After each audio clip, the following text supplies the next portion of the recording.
Hello again. Welcome to another edition of Arts and Ideas. I'm Sue Swinand.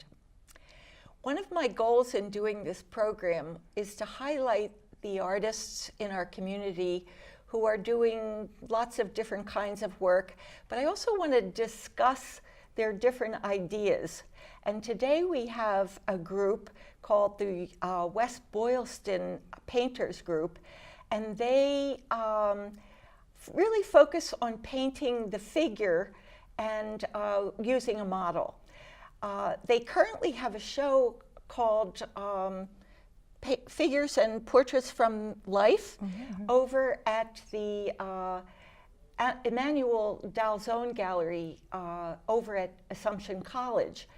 And I'm happy to have two of the participating artists here today. I think you have 6 in your group, but we had some snow problems and various things. But I'm delighted to have Carrie Nixon and Susan Hung Salmons here in the studio today to tell us about the West Boylston Painters and the group. So thanks for joining us today. Thanks, I appreciate our pleasure. Maybe we should start first by talking a little bit about the group itself. Susan, you're the founder of the group, are you not? Yes, I am. I moved here about 18 months ago, and our group came together quite quickly. I was looking for a place to paint with other artists where we could share the cost of a model, but I was looking for extended hours, not just 20-minute poses. I was looking more for like 15 hours, 20 hours at a time. Oh, so they're long poses. They're long poses generally, yeah. And I was going all over to Boston, South Mass, into Rhode Island, and then I met Carrie and Cliff, who couldn't be here today, and then they introduced me to other artists, and we all came together. So do you have 6 total? Is that it? We have 7, but 7 can't actually fit in my studio, so we rotate 5 of us at a time. I see. And how long? So it's just been about 18 months? About 18 months, yeah. Wonderful. Yeah. It's nice to know that groups like these exist in our community. And then Carrie, tell us a little bit about yourself. Well, I live in Worcester. I've lived here for 10 years because I'm teaching at Assumption College, drawing and painting. I'm a native of Detroit, Michigan, and I went to Yale undergrad and then went back to Detroit for Wayne State for my master's in drawing. Until about 10 years ago, I worked exclusively in drawing media, works on paper. And that's what you teach mostly at Assumption, Mostly right? what I teach. But then I felt a need to explore the richness of color of oil. So I actually work in all media, generally watercolor, printmaking, pastel, and oil. Cool. And I know we have some of your images, and I'm going to get to the images right away since we have a number of artists. But I was very interested in the works that you were showing on Yupo, and could you tell us a little bit about what Yupo is? Yeah, Yupo is sort of a plastic paper, and unlike typical watercolor paper, it's non-absorbent. So what happens is that the washes puddle on the surface, and so what I like about it is that I don't want to be too controlled, and what happens is that I can't control the washes. Because it slides all over the sheet. Yeah, and it makes puddles. And in this particular image, this is one of my students at Assumption, and she's only 19 or 20. She already has had a bout with leukemia. Oh my. And so the title is Dana, but the subtitle is Cancer Survivor. And I felt that her cancer is an example of how we can only partially control our lives, just as I can only partially control the watercolor. The watercolor, yes, and so, let it go. And let it go. And she's an extremely brave and talented young woman, and even the way it puddled around her shoulder, I didn't plan it, but it almost looks like a microbe or something. Yeah. So it has a biological... These little accidents that happen with the Yupo are so cool. Yeah. But one of the things about the Yupo is you can wipe it off very easily. Oh, easy to erase. But the slip of that coin is that you can't glaze. very well. Right, So right. meaning put more on top of it, because when you do, you wipe it off. Exactly. So exactly. that's a beauty. Thank you. And then how about this one? This is also, this is one of my favorites, partly both of them because I love the models, and we love getting to know our models. This is Kathy, who is a teacher in public schools. Lunenburg, I think. It's northern, kind of near Acton, but I not see. Acton, maybe Acton. So but she's an educator. Educator, it's called educator, and she is amazingly stylish with her hair intentionally shaved and large earrings and jewelry, and has a really regal presence. So you like Queen-like almost. capturing the nature of the person. Very much so. We all ask questions of the models to get to know them. And again, you can really see the way the UPO is pooling in this one and wiring along the edges of the puddles. I do want to say that this is actually a monotype. It's a print off of a painting on UPO. So Very cool. it very was run cool. I through didn't know a press with damp paper to transfer the image. So the painting is on the UPO with watercolor, and then she puts a damp paper on top. and lifts the painting off. Yes. How cool is that? I have to Excellent. say, I've seen Carrie do a number of these in our studio, because these pieces, well, most of these pieces you're showing were done in my studio, right, with the model and everything. And the UPO pieces look so beautiful. Can you pull a print off of any UPO painting? Yes, if you use watercolor And damp paper? and damp paper, although some You'd have to works, have soft paper. I think UPO works better than Mylar, which is another plastic paper. Yeah, usually they use a plastic plate, so I was just Right, wondering. right. No, it works well with UPO. Oh, I like this piece too. What's this Oh, one? thank you. Well, this man is, he's extremely fit, but I believe he's about 70 years old, and he's 74. 74, a Tai Chi master, and his name is Tahuti, which may translate into something, but he has long braids and necklaces, and holds a marvelous pose because he's so fit, and I wanted to capture that ethereal nature, and the UPO, the watercolor on UPO matched the action of his braids. So this is not a print, it's this a is not a direct- print, yeah. yeah. But I also like the way you've put him in this golden bubble. You Oh, know, it's kind of like an icon painting or something. Well, with I it. love ellipses. That's my Yeah. favorite shape. It's beautiful. Thank And I you. love the way you use the brush. Your brush strokes and the shapes of your puddles Oh, thank from the you. movement of the brush are Right. lovely.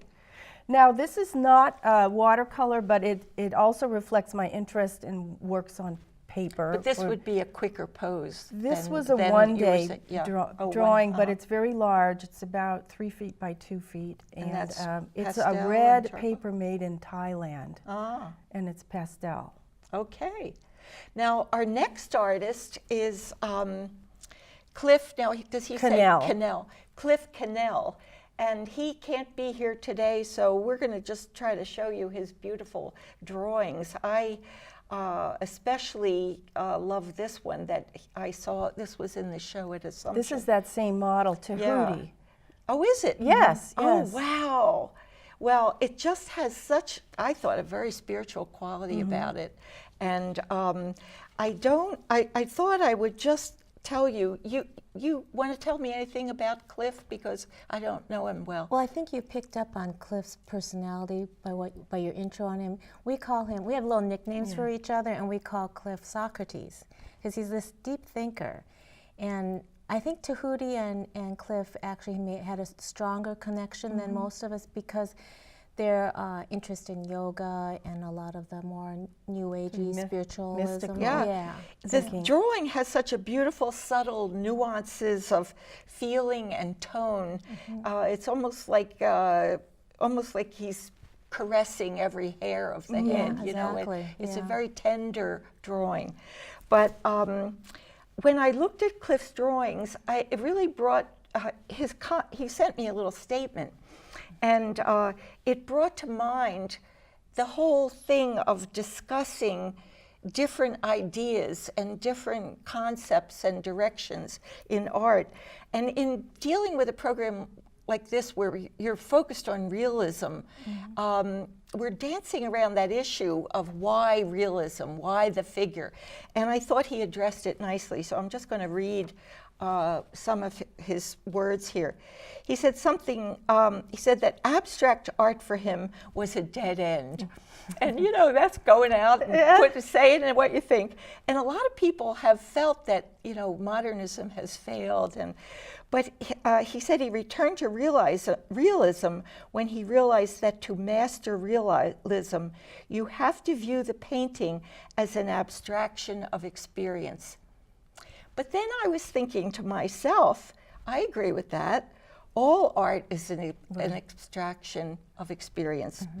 So, and he said he works from life because the process is a transfer of energy from the subject through the artist and into the drawing or painting. And his hope is that the viewer will connect with that energy that is captured in the art. And I thought it was a great statement, so I wanted to read it. And but again, thinking about it, and that's what we're here for, is to think and debate about ideas. I agree with him, but I think I want to add that I believe that with abstract art, the energy comes from within the artist instead of from the subject. So it's the same principle, but instead of drawing the energy from a subject, you're drawing it from within yourself. So I like the thoughtful look on your face. Well, I'm thinking, well, isn't it kind of both? Isn't it a hybrid? Yes, Yeah. exactly.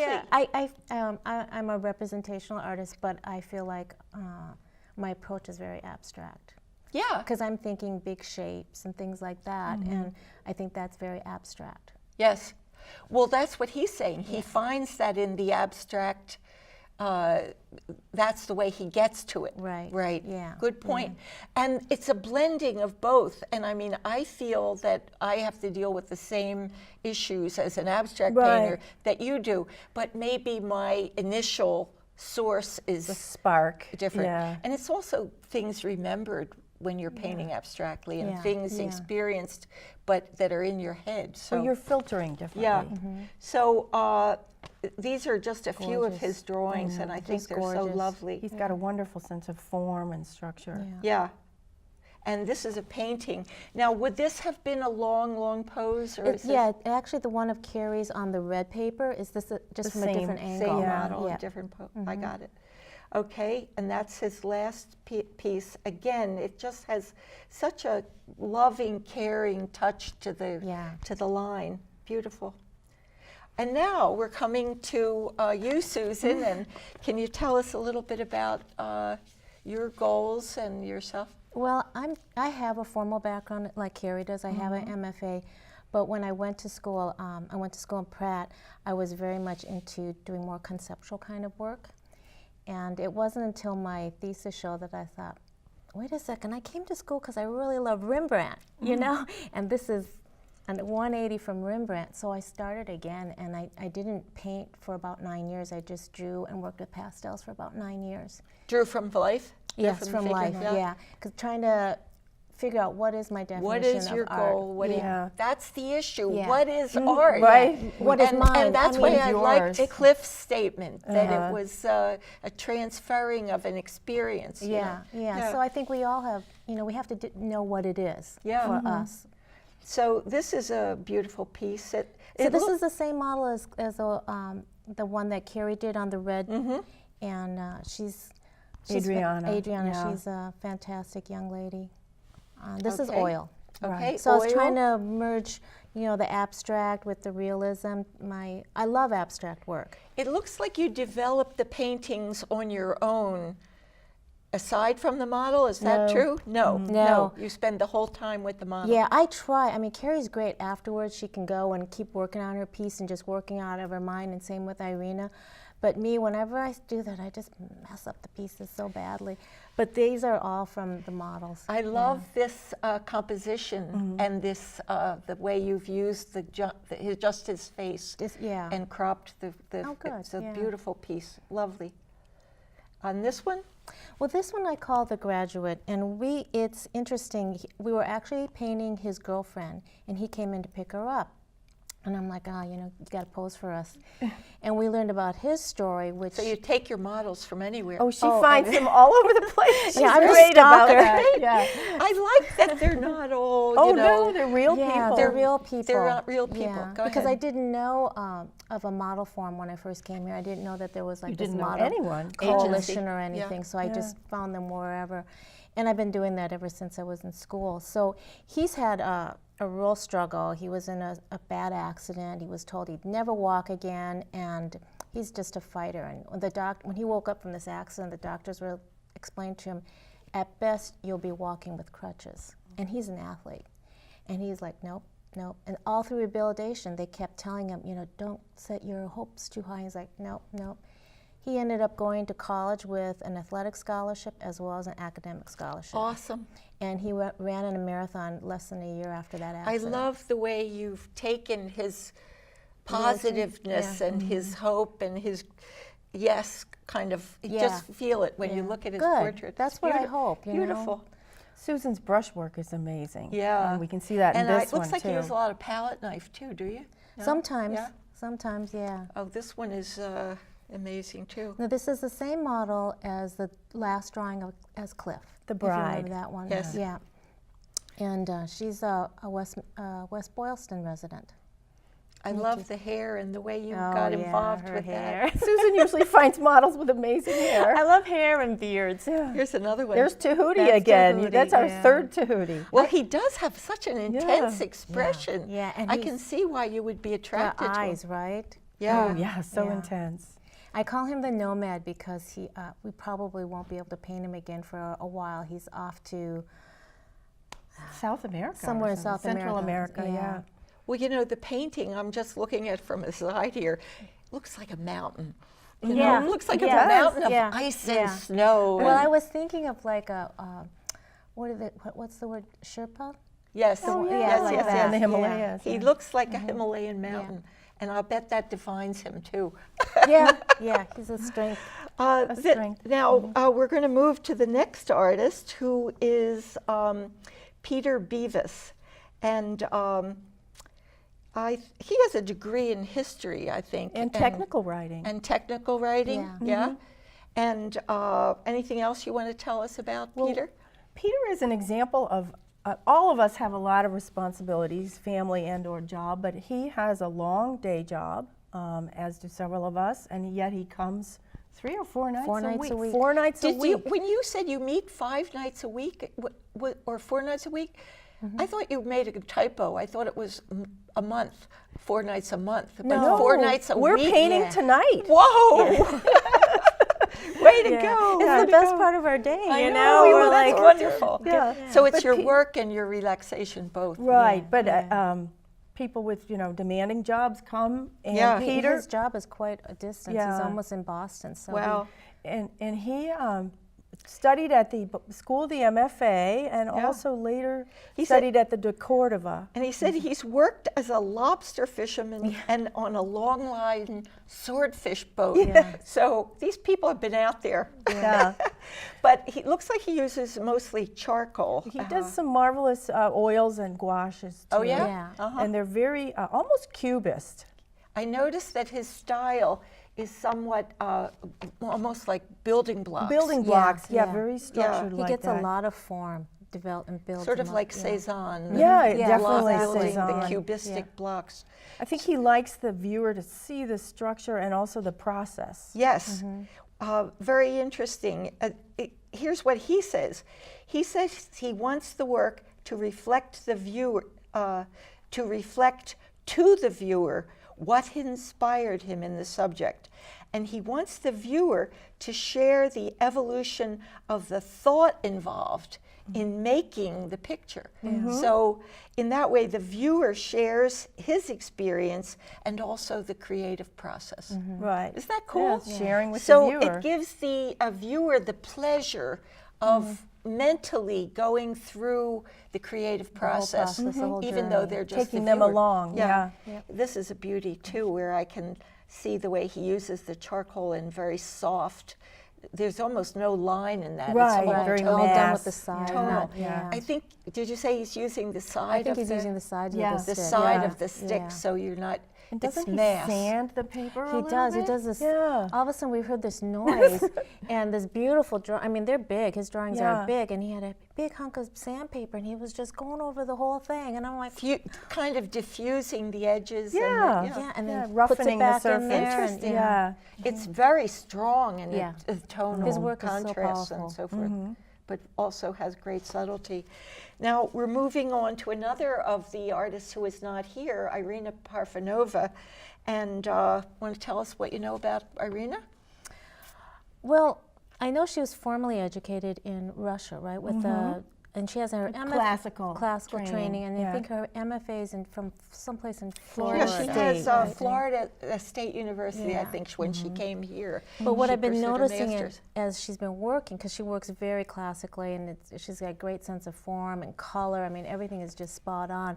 But she's starting to bring in like a story or, Right, or an like a allegory or allegory into, narrative, and she's yeah. doing it on the spot. I mean, the model may be sitting there, and there's just like a sheet hanging behind her, and all of a sudden, this like a Just like fire will appear, or the aurora borealis in the or- background.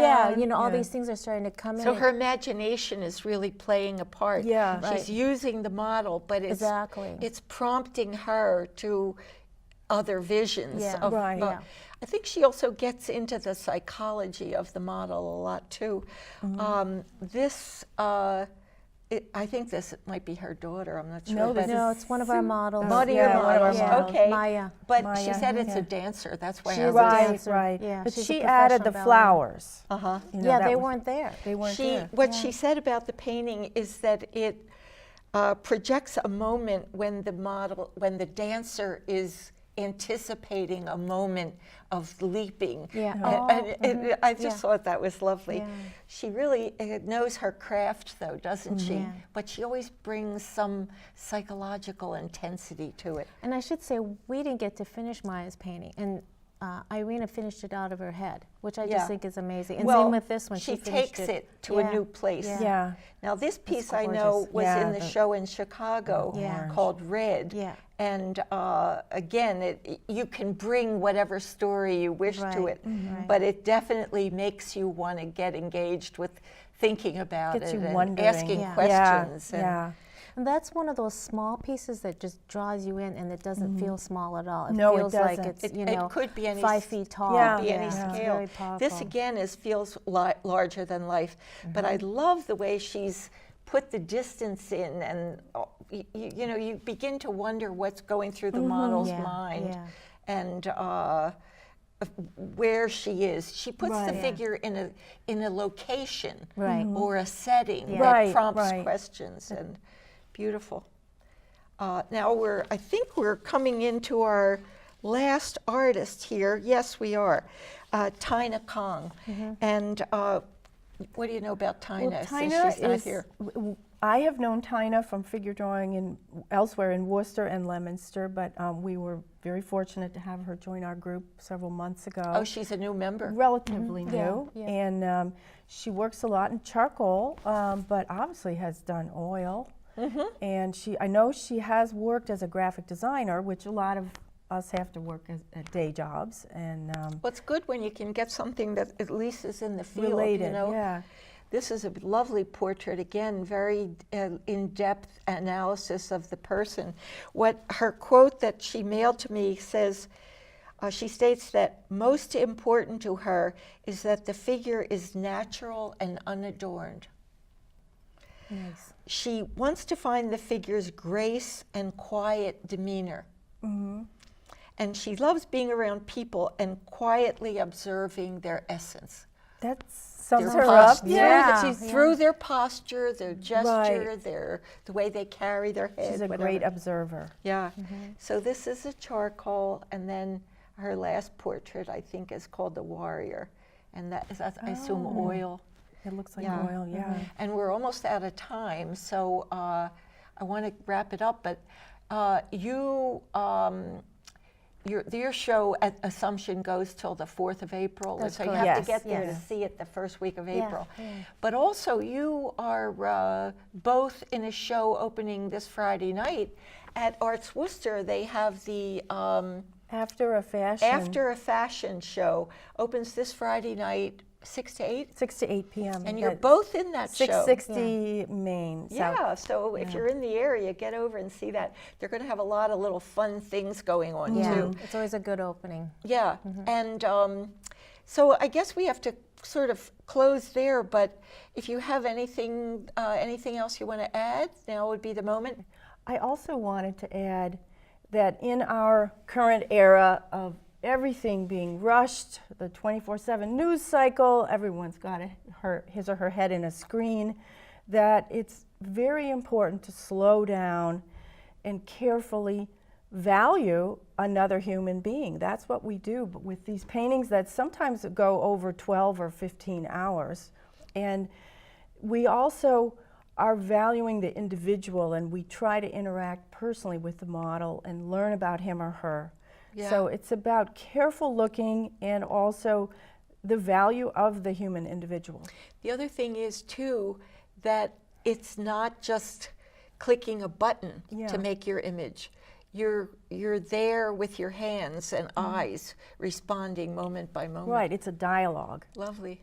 Yeah, important. Mm-hmm. And very gratifying in our time to have that kind of physical engagement. And I guess it's like the slow food movement, except it's a and slow also art. Like, I always thought it was like a meditation too, when you're I can't drawing. imagine trying to create two-dimensional work from a two-dimensional source. Yeah. I need the real thing. Yeah, The that's good. inspiration. Well, thanks. That's good. They have websites you can check out and see more of their work. But Well, I want to say what a marvelous ongoing experience this is, because a lot of us artists have worked in isolation. And I can say for myself, my growth has greatly accelerated from talking to the other artists and just observing them. It's very stimulating, and also company. I mean, we're friends as well as so peers. it's a support thing, and the Yeah. camaraderie and learning from each other. My aunt had a bridge group for 40 years. I mean, it has some of that, but then it also has the painting It aspect. gets us out of our own private little Yes, bubble. you but know? also, Yeah. and you learn from each other. That's Absolutely. great. Yeah. So isn't that a wonderful thing to belong to? I'm so glad you came to tell us about it. Thanks for Thank you. joining Thank you us. for and Thank you. sharing including your us. work. Fun. Thank Yeah. you. So that's it for today, and I hope you enjoyed the show, and I hope you'll come back next time for another edition of Arts and Ideas.